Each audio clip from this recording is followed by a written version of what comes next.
우리는 흔히 한 사람의 인생을 이야기하면서 길에 비유를 할 때가 있죠.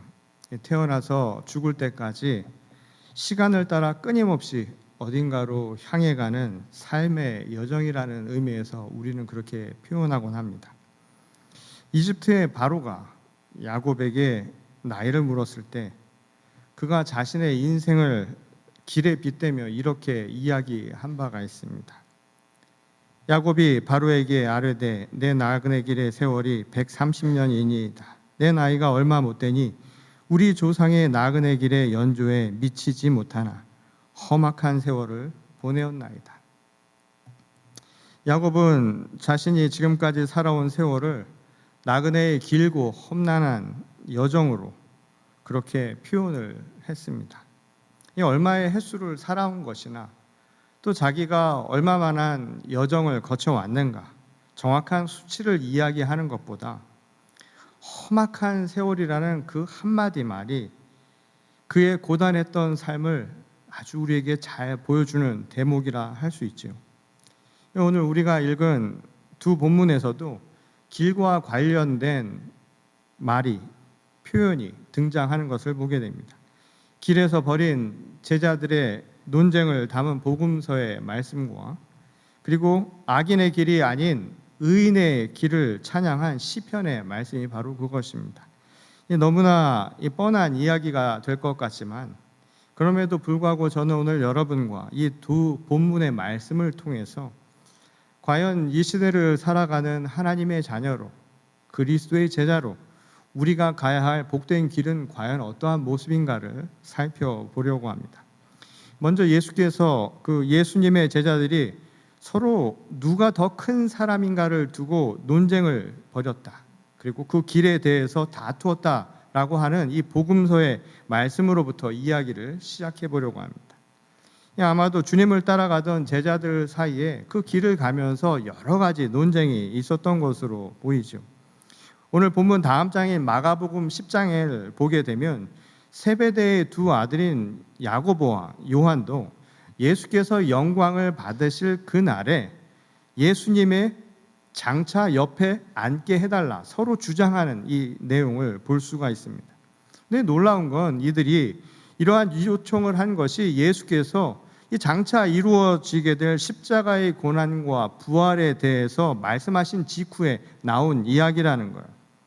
이 공생의 기간 동안 예수님을 따라서 길을 나섰던 제자들조차 그리스도를 통해서 보여주신 나타내고자 하신 하나님의 큰 뜻을 여전히 깨닫지 못하고 있었다는 것을 단적으로 보여주는 말씀입니다. 사실 제자들이 주님을 따라 나섰던 그 길, 그것은 몸으로 나선 길만을 의미하는 것이 아니라 실질적으로는 예수님의 뜻을 따라 갔던 십자가의 도, 다시 말해서 제자의 길, 제자도를 상징적으로 표현한 말이라는 것을 알 수가 있죠. 그러니까 당시 그들은 제자로서의 삶을 그만큼 살아내지 못하고 있었다는 것을 보여주고 있는 에피소드였다는 거예요. 다시 말해서 제자로서 만족할 만한 수준에 아직 이르지 못한 상태를 우리에게 보여주는 하나의 논쟁이었다는 것입니다. 그것은 예수님을 따르던 12 제자만의 문제가 아니었죠. 이 당시 메시아를 애타게 기다리던 대부분의 많은 유대인들은 이 예수님의 예루살렘 입성을 하나님께서 언약하신 그날이 이루어지는 일종의 신호탄처럼 생각하고 있었습니다. 그래서 예수님을 유월절 어린 양이라고 부르던 사람들도 그를 통해서 출애굽의 역사가 그들에게 다시 재현될 것이라는 기대를 갖고 있었다는 거예요. 그것은 다시 말해서 이집트에서 모세를 통해서 하나님이 그의 백성 이스라엘 백성들을 구출해낼 때 마치 어린 양의 피를 문설주에 발라서 그들이 구원의 감격을 맛봤던 그 순간을 다시 맛볼 것이라 그들은 기대하고 있었다는 것이죠. 그리고 그것을 통해서 민족의 옛 영광이 다시 실현될 것이라는 기대를 갖고 있었다는 겁니다. 그리고 그들은 하나님께서 언약한 그 땅에 들어가서 이제 하나님이 그들에게 주실 그 분깃을 기다리는 그 마음으로 장차 그들에게 어떤 분깃이 돌아올 것인가, 어떤 축복이 일어날 것인가를 고대하고 있었던 것이었죠. 마치 가나안의 입성을 통해서 자기 분깃을 얻어서 편안하고 안락한 삶이 실현될 것이라 그런 기대를 갖고 있었던 이스라엘 선조의 모습을 그대로 담고 있었다는 겁니다. 결국 사람들이 애타게 기다렸던 것은 메시아가 아니었다는 거예요. 사실은 그를 통해 이루어질 내 욕망이라고 하는 것의 성취를 그들은 기다리고 있었다 해도 틀리지 않은 대목입니다. 길에서 제자들이 열띠게 벌인 논쟁은 이를 단적으로 보여준 하나의 사건이라는 것이었죠. 그 논쟁의 핵심은 누가 더 큰 사람인가 라는 것이었습니다. 예수님은 이것을 이렇게 바꾸어서 말씀하셨죠. 누가 더 첫째가 될 것인가? 다시 말해서 누가 더 나은 제자인가? 더 1등인가? 라고 하는 것을 보여주는 대목이라는 겁니다. 마치 그들에게 경쟁의식이 표출된 것과 같은 상황이 벌어졌던 것이죠. 물론 선의의 경쟁이라고 하는 것은 서로를 성장시키는 밑거름이 될 뿐만 아니라 공동체를 때로는 이롭게 만드는 하나의 중요한 계기가 되기도 합니다. 이 제자들의 입장에서도 마찬가지죠. 이 제자들이 잘만 하면 더 나은, 더 좋은 제자가 될 수 있는 좋은 계기가 될 수도 있겠죠. 자기를 더 수련할 수 있는 수련의 과정으로 삼을 수 있을 겁니다. 그러나 언제나 그렇듯 경쟁이라고 하는 것이 과열이 되다 보면 우리는 단순히 좋은 제자가 되는 것을 목적으로 삼기보다 더 남보다 나은 제자가 되려는 목적을 갖게 되는, 다시 말해서 경쟁에 더 초점을 두는 가치의 전도 현상이 일어나는 것을 보게 된다는 거예요. 이 한국의 교육열이 이를 아주 잘 보여주는 하나의 사례라고 할 수 있죠. 이 교육에 대한 열정은 그 사회에 아주 중요한 긍정적인 효과를 가져오는 것이기도 합니다. 이 개인으로 보나 또는 국가로 보나 이 교육열이 높다라고 하는 것은 개인을 더 발전시킬 뿐만 아니라 그 사회를 더 나은 사회로 만들 수 있는 아주 중요한 무기가 될 수 있다는 거예요. 그런데 배움이라고 하는 교육의 목적보다 이것이 과열이 되다 보면 경쟁에서의 우위라고 하는 것이 오히려 목적이 되어버릴 수 있다는 겁니다. 그렇게 목적이 바뀌게 되면 순기능은 사라져버리고 사회적으로 오히려 역효과를 낳는 상황들이 벌어질 수 있다는 거예요. 그래서 오늘날 사회 문제로 발생하게 되고 그 사회 문제가 만연해서 오히려 사회를 힘들게 만들 수 있는 상황을 만들기도 한다는 겁니다. 그럼에도 불구하고 남보다 최고가 되고 싶었던 예수님의 제자들이나 또 오늘날 뿐만 아니라 인류의 역사에서 대부분의 사람들이 실제로 현실 속에서는 마치 이 경쟁, 치열한 경쟁을 스스로 선택하여 살아가는 것처럼 보이는 이유는 무엇 때문일까요? 그 첫 번째 이유는 이 조건의 제한성이라고 하는 말을 통해서 우리가 찾아볼 수가 있을 것입니다. 이 경쟁을 한다라고 하는 것은 결국 추구하는 목적이 동일하다라고 하는 제한적인 조건 하에서만 발생할 가능성이 높죠. 이 목적이 다르면 굳이 사람들은 경쟁할 이유를 찾지 못합니다. 이 100m를 달리는 선수와 그리고 마라톤을 경주하는 사람이 서로를 경쟁 대상자로 보지는 않는다는 거예요. 이 목적이 다르면 그래서 오히려 경쟁이 아니라 협력할 수 있는 가능성이 더 높아지는 경우를 볼 수 있습니다. 왜냐하면 그것이 더 서로에게 이익이 된다고 믿기 때문이라는 거예요. 예컨대 비교 우위에 따라서 서로 협력하는 모습들을 우리는 우리 사회에서 많이 찾아볼 수가 있죠. 예컨대 무역이라고 하는 것이 대표적인 것 아닙니까? 서로 경쟁하는 것만이 아니라 서로가 나은 것을, 우위에 있는 것을 협력해 줌으로써 서로가 상생하는 길을 찾는 방법이죠. 요즘엔 기업도 모든 공정 과정을 한 곳에서 다 하는 것이 아니라 나누어서 하죠. 하청이 이루어지는 이유도 바로 여기에서 일어나는 것이죠. 단순히 경쟁이 아니라 함께 하는 것이 서로에게 이익이 된다라고 믿기 때문이라는 거예요. 그런 의미에서 경쟁이 일어날 수밖에 없는 두 번째 이유는 조건의 상대성이라고 하는 것에서 찾아볼 수가 있습니다. 이 경쟁은 지금 이야기한 것처럼 상대와의 비교를 통해서 우열을 가려내는 일종의 게임과 같다고 할 수가 있죠. 그러니까 경쟁에서 높다라고 하는 것은 남보다 높다라는 것을 의미하는 거예요. 내가 많이 가졌다라고 하는 것은 그냥이 아니라 남보다 더 많이 가졌다라고 하는 비교 우위를 뜻하는 말입니다. 실제로 입학 시험이나 취업과 같은 경쟁, 오늘날 많은 젊은이들을 힘들게 만드는 우리 사회의 현실 문제이죠. 근데 그것은 결국 다른 사람보다 좋은 성과나 업적을 가지고 있는가에 대한 평가는 될 수 있을 거란 이야기예요. 그렇지만 그 자체로 한 사람의 인성이나 능력을 재는 절대적 기준이라고 봐서는 안 된다는 겁니다. 그래서 경쟁에서의 승리에 대한 욕망이 때로는 삐뚤어진 형태로 나타날 수도 있다라는 거예요. 만약 경쟁 자체가, 그래서 경쟁에서의 승리가 내 모든 것의 목적이 되어버리면 부정적인 결과를 낳는다는 것이죠. 그래서 그저 경쟁에서 내가 남을 이기는 것만으로 그치는 것이 아니라 그것이 더 심화가 돼버리면 상대방의 실패를 바라는 삐뚤어진 욕망이 나타나게 된다는 거예요. 그래서 우리말에도 그런 말이 있죠. 사촌이 땅을 사면 이상하게 배가 아프다는 거예요. 그러고 보면 한국에 이 배가 아픈 환자들이 굉장히 많죠. 한국에만 있는 유명한 병도 있지 않습니까? 화병이라고요. 근데 그 화병이라는 게 다 어디서 생겨날까요? 누군가와의 비교를 통해서 나타나는 현상이라는 거예요. 그래서 사람들이 모두가 잘 사는 것을 원하지 않는다는 거예요. 좀 못 살아도 남보다 더 잘 사는 것을 내가 잘 산다라고 하는 것의 평가 기준으로 삼는다는 것이죠. 이것이 바로 삐뚤어진 인간의 욕망이 표출된 모습이라는 겁니다. 한마디로 제한적이고 상대적인 가치가 지배하는 이 현실, 이러한 현실 속에서 경쟁은 어떤 의미에서 불가피하게 나타날 수밖에 없는 모습이라는 거예요. 근데 그 말을 역으로 생각을 해보면 결국 사람들은 무한하고 그리고 절대 변화가 없는 그 기준에서 이미 많이 벗어나 있다는 것을 우리에게 보여주는 것이기도 하죠. 이에 대해서 바울은 이런 이야기를 한 바가 있습니다. 로마서 12장 2절에서 너희는 이 세대를 본받지 말고 오직 마음을 새롭게 함으로 변화를 받아 하나님의 선하시고 기뻐하시고 온전하신 뜻이 무엇인지 분별하도록 하라. 지금 이 이야기는 경쟁에서의 승리를 중요한 삶의 목표로 살아가는 세대를 향한 일종의 경각의 메시지라는 것을 알 수가 있습니다.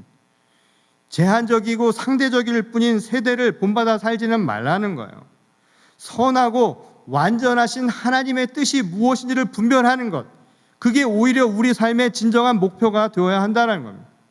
항상 변화되는 것, 그래서 우리를 늘 갈급하게 만드는 것, 그래서 끝끝내 욕망을 성취하려고 우리가 무언가를 향해서 날아가게 만드는 것, 그 갈망하는 상태로 만드는 것은 결코 우리를 완전하게 만들 수 없다는 것이죠. 절대 변함없는 하나님의 진리의 말씀 안에서 사는 것만이 그래서 상대적이고 제한적인 조건 속에서 이 경쟁으로 병들어가는 우리를 살리는 유일한 길이라고 바울은 가르치고 있었다는 겁니다. 언젠가 비행기를 타고 다니면서 이 창문 밖 광경을 유심히 볼 때가 있습니다. 어디를 보더라도 이 직접 땅에 내려와서 그 지역을 느끼지 않는 한 상공에서 바라보는 모습은 별반 다를 게 없다는 것을 항상 느끼고는 했습니다. 그건 어딜 가도 마찬가지예요. 그런데 더 우리가 그 높은 곳에서 볼 때 변화를 느끼지 못하는 것은 바로 사람을 볼 때입니다. 어디를 가도 똑같습니다. 물론 우리가 땅에 발을 디딛고 살아가면 피부색도 다르고 사람 한 사람마다 생김새도 다르고 성격도 다르고 환경도 다른 것은 분명한 사실이죠. 그러나 높은 곳에서 바라보는 인간의 모습은 하나의 점에 지나지 않는다는 거예요. 똑같다라는 거예요. 그래서 동양사상가인 장자는 이런 말을 했죠. 무라일체라는 이야기를 하기도 했습니다. 이 도라고 하는 높은 곳에서 보면 세상 모든 것은 차이가 없다라는 거야. 한 몸을 이룬 것처럼 똑같아 보인다 이 말인 겁니다. 그것은 하나님의 말씀이기도 했죠. 우리가 성령의 한 띠를 이루고 있는 형제 자매로 부름받은 자들입니다. 그래서 우리는 구별이 없는 자라는 거예요. 하나님의 사랑 안에서 너와 나의 구별이라는 게 없다는 거예요. 미추가 없습니다. 누가 잘나고 못난 것을 알 수가 없어요. 그리고 누가 더 많이 갖고 못 가졌는지 빈부의 차이라는 것도 느낄 수 없다라는 겁니다. 이게 절대적인 하나님의 뜻 안에 살아가는 자들의 모습이라는 거예요. 그런 의미에서 세상에 서로의 가치, 서로의 생각, 또한 자기 자신의 능력이 더 낫다라고 생각하는 것이 하나님의 그 크신 뜻 안에서 보면 아무 소용이 없는 이야기라는 것을 알 수 있는 것이죠. 그런 점에서 살아있는 하나님의 말씀이신 그리스도 예수 앞에서 우열을 가리려 했던 제자들은 여전히 세대를 본받아 살아가는 이들임을 우리에게 보여주고 있죠. 스스로 높아지기 위해서는 언제든 누군가를 밟고 일어설 수 있는 그런 욕망을 가진 자들이라는 거예요. 그저 드러내지 않고 숨기고 있을 뿐이지 그들의 모습은 마치 오늘 시편 기자가 표현한 것처럼 바람에 나는 개와 다를 바가 없다라는 거예요. 시류에 편승해서 얼마든지 얼굴을 바꿀 수 있는 사람들이었다는 겁니다. 세대의 풍조에 따라서 변질될 가능성이 그만큼 높은 상태였다는 거예요. 예수님은 이것을 간파하시고 그들에게 바람처럼 흔들리는 세대의 모습과 다른 하나님의 제자로서의 모습을 이렇게 가르쳐 주셨죠. 이 마태복음 20장 26절에서 28절을 보면 예수님이 이런 말씀을 하신 것을 보게 됩니다. 너희 중에는 그렇지 않아야 하나니 너희 중에 누구든지 크고자 하는 자는 너희를 섬기는 자가 되고 너희 중에 누구든지 으뜸이 되고자 하는 자는 너희의 종이 되어야 하리라. 인자가 온 것은 섬김을 받으려 함이 아니라 도리어 섬기려 하고 자기 목숨을 많은 사람의 대속물로 주려 함이니라. 예수님의 이 말씀은 우리가 경쟁을 목적으로 살아가는 이 현실과는 상당히 다른 가치를 이야기하고 있다는 것, 오히려 반전적인 이야기를 하고 있다는 것을 보게 되죠. 예수님은 경쟁에서의 승리, 그것을 오로지 삶의 목표로 삼아가는 것, 그것은 진정한 삶의 길이 아니라고 말씀하고 있습니다. 오르기 위해서 수단 방법 가리지 않는 것, 그 삶은 오히려 우리를 저 나락으로까지 끌어내릴 수 있다는 거예요. 타락시키는 악인의 길이라는 것을 경고하신 메시지라는 겁니다. 오히려 자신의 성공을 위해서 상대방을 낮추는 것 좀 대수롭지 않게 여기는 세대의 풍조와 달리 예수께서는 상대방을 높이기 위해서 나를 낮추는 것, 그 길에서 진정한 참된 생명의 길, 우리가 가야 할 복된 길이 있다는 것을 가르쳐 주신 것이죠. 이 길은 이 세상의 이치만이 아니라 하나님의 순리만을 생각해 봐도 너무나 자명한 것임을 알 수가 있죠. 여러분, 물을 한번 생각을 해 보십시오. 물이라고 하는 것은 자연스럽게 위에서 아래로 흐르죠. 그 억지로 누가 시키지 않아도 물은 그냥 그렇게 위에서 아래로 흐르기 마련입니다. 무게가 많이 나가는 것을 두면 적게 나가는 것보다 더 중압이 강한 것은 자연적인 이치라는 거예요. 그건 창조의 섭리라는 거예요. 물건이 공기에 드러난 것보다 감추어진 것일수록 쉽게 변질되지 않고 원래의 속성을 더 오랫동안 유지할 가능성이 높은 것도 마찬가지라는 거예요. 이 노자의 도덕경에 보면 이런 말이 나옵니다. 부도조이라는 표현이 있어요.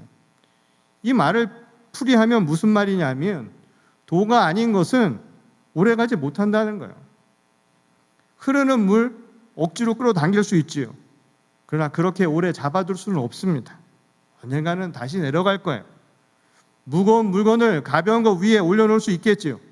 근데 그 상태를 오래 지속시킬 수는 없을 것입니다. 진실을 속이고 겉으로 드러낼 수는 있겠지요. 그러나 거짓은 오래 지속되지 못하는 법입니다. 반드시 진리는 나타나기 마련이라는 거예요. 자연스럽지 못한 것, 하나님의 원리에 맞지 않는 것은 그래서 결코 오래 갈 수 없다는 거예요. 시편 기자는 이처럼 자연스럽지 못해서 마치 바람에 나는 겨와 같은 그런 삶을 악인의 길이라고 비유를 하고 있죠. 세대의 풍조에 흔들리는 모습이 딱 그와 같다는 거예요. 중심을 잃어버린 삶, 그래서 자기의 욕망에 의해서 모든 것을 결정하는 삶은 변함없는 하나님의 진리에서 벗어난 모습이라는 겁니다. 그리고 그것은 악한 세상의 꾀를 오히려 따르는 길이라고 시편 기자는 이야기했죠. 그래서 오만한 자리에 올라서려는 것만을 최고의 가치로 믿고 사는 불행한 삶일 수밖에 없다는 거예요. 어차피 내려오는 그 삶인데 오르려 하는 삶은 우리를 불행하게 만든다라는 거예요. 오래가지 않을 것이니까. 그리고 그렇게 살 수는 없는 것이니까. 그리고 그것으로 우리는 결코 만족할 수 없는 삶을 살아갈 것이니까. 끝끝내 우리는 만족하지 못하는 불행한 삶을 산다는 것입니다. 반면에 복 있는 사람은 시냇가에 심은 나무가 철을 따라 열매를 맺는 것과 같이 자연스러운 삶이라는 거예요. 하나님의 섭리 안에 머무는 삶, 그게 바로 진정으로 우리를 행복하게 만든다라는 거예요. 그래서 오직 하나님의 말씀을 날마다 묵상하며 그 말씀 안에 살아가는 자, 그런 사람이 날마다 시냇가에 심긴 나무처럼 살 수 있는 삶을 누릴 수 있다는 것입니다. 예수께서는 이처럼 우리가 가야 할 복된 길을 바꾸어서 이야기를 하셨죠. 어린 아이 하나를 영접하는 것에 비유를 하셨습니다. 저는 이 의미를 아주 잘 담은 우리말이 하나 있다라고 생각이 들어요. 우리말에 어린아이를 표현하며 이런 말을 하죠. 천진난만이란 말을 합니다. 근데 이 말의 뜻이 그 뜻 그대로를 해석해 보면 하늘의 진리로 난만 가득 차 있다는 거예요. 하늘의 뜻으로 가득 차 있어서 사람이 인위적으로 손댈 필요가 없다라는 거예요. 그래서 우리는 그것을 동심이라고 이야기했죠. 동심의 세계가 왜 우리가 살아가는 세상과 다른가 하면 우리는 세대의 풍조를 따라서 부는 바람에 따라서 시류에 따라서 흔들리며 살아가는데, 그래서 뭐든지 인위적으로 바꾸기를 좋아하는데 동심의 세계는 그렇지 않다는 거예요. 하늘의 뜻 있는 그대로 하나님의 원리가 그 안에 가득 차 있어서 변함이 없기 때문이라는 거예요. 그래서 주어진 대로 있는 그대로 살아간다는 거예요. 그것만이 우리를 진정 행복한 순간으로 만들어 준다는 거예요. 이것이 바로 오늘 예수께서 하신 말씀입니다. 어쩌면 어린아이 하나를 영접하는 것이 나를 영접하고 아버지 하나님을 영접하는 것과 같은 것이요, 그리고 어린아이와 같은 것이 바로 하늘나라를 사는 것과 같다라고 말씀하신 이유가 바로 여기 있는 것 아닐까요? 천진난만, 바로 하늘의 뜻으로 가득 찬 삶을 살기 때문입니다. 우리는 이 말을 바꾸어서 성령 충만이라고도 이야기하지 않습니까? 오늘 하늘의 뜻이 성령으로 충만한 삶이 우리에게 주는 기쁨이 여기 있다는 거예요. 그것은 세상의 헛된 것에 의해서 흔들리는 삶이 결코 아니라는 거예요. 그래서 남보다 더 먼저 가는 것, 남보다 더 많이 가는 것, 그게 중요한 게 아니라는 거예요. 내가 몇 해를 살았느냐고 물었던 바로에게 야곱의 대답은 그래서 험악한 세월, 그 한마디로 끝난 것 아닙니까? 남보다 더 많이 가진 것, 내가 남보다 더 앞서간 것, 그건 아무 소용이 없다는 거예요. 그저 그 인생은 한마디 험악한 세월, 그걸로만 끝인다는 거예요. 만일 그것이 목적이었다면 험악한 세월, 그 길이야말로 우리를 불행의 길로 인도하는 길 아닙니까? 그런 의미에서 오늘 우리를 복된 길로 인도하는 것은 다른 것이 아니라는 거예요. 천진난만, 하늘의 뜻으로 오늘 가득 차서 세상의 그 어떤 것에도 흔들림 없이 살아갈 수 있는 것, 그것은 누군가와의 경쟁을 통해서 내가 앞서가는 것으로 얻는 것이 아니라 절대 변함없으신 하나님과 함께하는 그 삶을 통해서 얻을 수 있다는 겁니다. 그러니 복된 길은 어디서 찾는 것이 아니라 곧 하나님 안에서 이루어지는 길임을 잊지 마시기 바랍니다. 그런 의미에서 오늘 세대의 풍조에 흔들리지 않고 오직 천진난만 하나님의 뜻에 합당한 길을 갈 수 있는 우리 모두가 될 수 있기를 소원합니다. 그리고 그것이 우리의 삶의 여정이 되어서 지금도 날마다 시냇가에 심은 나무처럼 하나님께서 주시는 날마다의 열매를 먹고 마시며 오늘 하루를 진정 행복했노라. 그리고 이것이 우리를 정말 생명의 길로 인도하는 복된 길임을 깨닫고 그 길을 향해 끊임없이 나가는 저와 여러분 모두가 될 수 있기를 주님의 이름으로 간절히 축원합니다. 우리 다 같이 기도하시겠습니다. 아버지 하나님, 감사를 드립니다. 시류에 흔들려 마치 먼지처럼 부유하며 살아가는 삶은 아니었는가? 그 와중에도 무엇보다 누구보다 먼저 많이 더 높이 오르려 했던 것은 아니었던가? 오늘 그것이 우리를 불행의 길, 때로는 악인의 길로 이끌 수 있다는 사실을 깨닫게 하시고 오직 영원하신 하나님의 말씀 안에 거하며 시냇가에 심은 나무처럼 살게 하여 주시옵소서. 오늘 이 고백이 우리 신앙의 결단이 되게 하셔서 날마다 하나님의 말씀을 따라 복된 길 걸어가며 험악한 세월 아니라 정말 행복한 하루하루였노라 고백할 수 있는 우리 모두가 될 수 있도록 하나님께서 이끄실 줄 믿사오며 거룩하신 우리 주 예수 그리스도의 이름으로 간절히 기도드렸습니다. 아멘.